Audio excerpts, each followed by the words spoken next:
Hey everyone, Ben here, going slowly insane from comparing almost every road racing circuit in iRacing. I say almost because I've left out all of the Rovals and there were 7 tracks in game that I just don't know well enough in order to rank. They are Chicago Street Circuit, Detroit, Fuji, Magny-Cours, Oschersleben, Twin Ring Motegi and Homestead Miami. That left me with over 50 tracks to rank and a big question to answer. How do you actually rank that many circuits? Well, I decided to create 5 criteria to help me. First, is the circuit iconic? Second, is it enjoyable to drive? Third, is it good to race on? 4, does it offer a mix of layouts? And 5, does it provide a real test of skill? I asked these questions of all 50 plus tracks, and to keep things simple, I gave a single point if I felt that they qualified and half a point if I felt that they partly qualified. And then I added up all of the scores to give my rankings.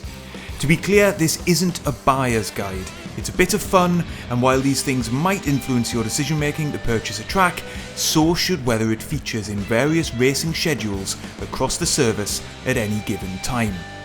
So, before I give you the results, including what I think are the best and worst road racing tracks in iRacing, let's take a look at which tracks came out on top across each of our individual criteria. So, most tracks are iconic to someone somewhere, so you might take a different view to mine, but I think there are roughly 16 truly iconic road racing circuits in iRacing. And unsurprisingly, it's the names you'd probably expect to see: Monza, Spa, the Nordschleife, Le Mans.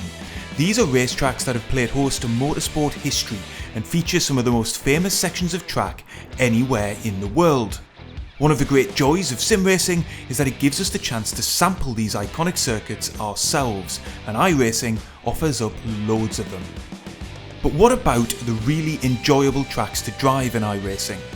Well, I'd say just over half of the tracks that I'm looking at in this ranking fall into that category. Up on screen you can see 8 tracks which deserve a special mention. These are tracks with a great mix of corners and are largely excellent to drive in lots of different kinds of cars. Lots of tracks that might not be as iconic fit into this bracket, like Jerez, Interlagos, or traditional UK circuits like Donington and Oulton Park. It's not that other tracks in the game aren't fun to drive, it's just that these circuits particularly stand out. But a great track to drive on doesn't necessarily mean a great track to race on, and here the list gets shorter.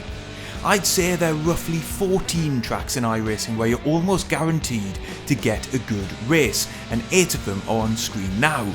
To be great to race on, especially online, you tend to need a lap of a circuit to have a few different places where you can realistically attempt an overtake.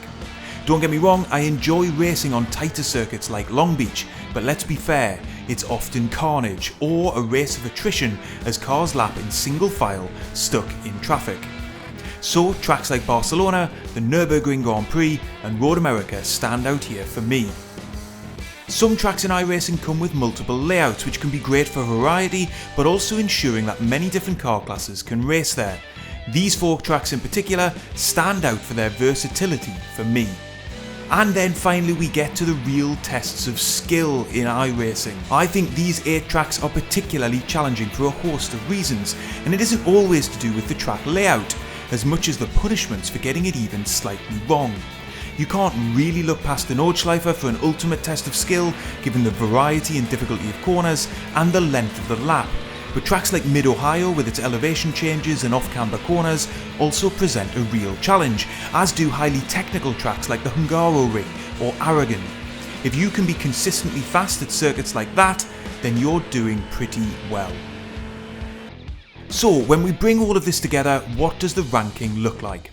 Well, first let's look at the worst performing tracks, those that scored 2 out of 5 or less when all of their scores were added up. Now there are 11 tracks in this bracket, and it's not that I necessarily really dislike any of them. At least one I do dislike, but more on that shortly. No, it's just overall they don't really excite me that much. Very often the racing will be pretty poor or only decent in specific kinds of cars.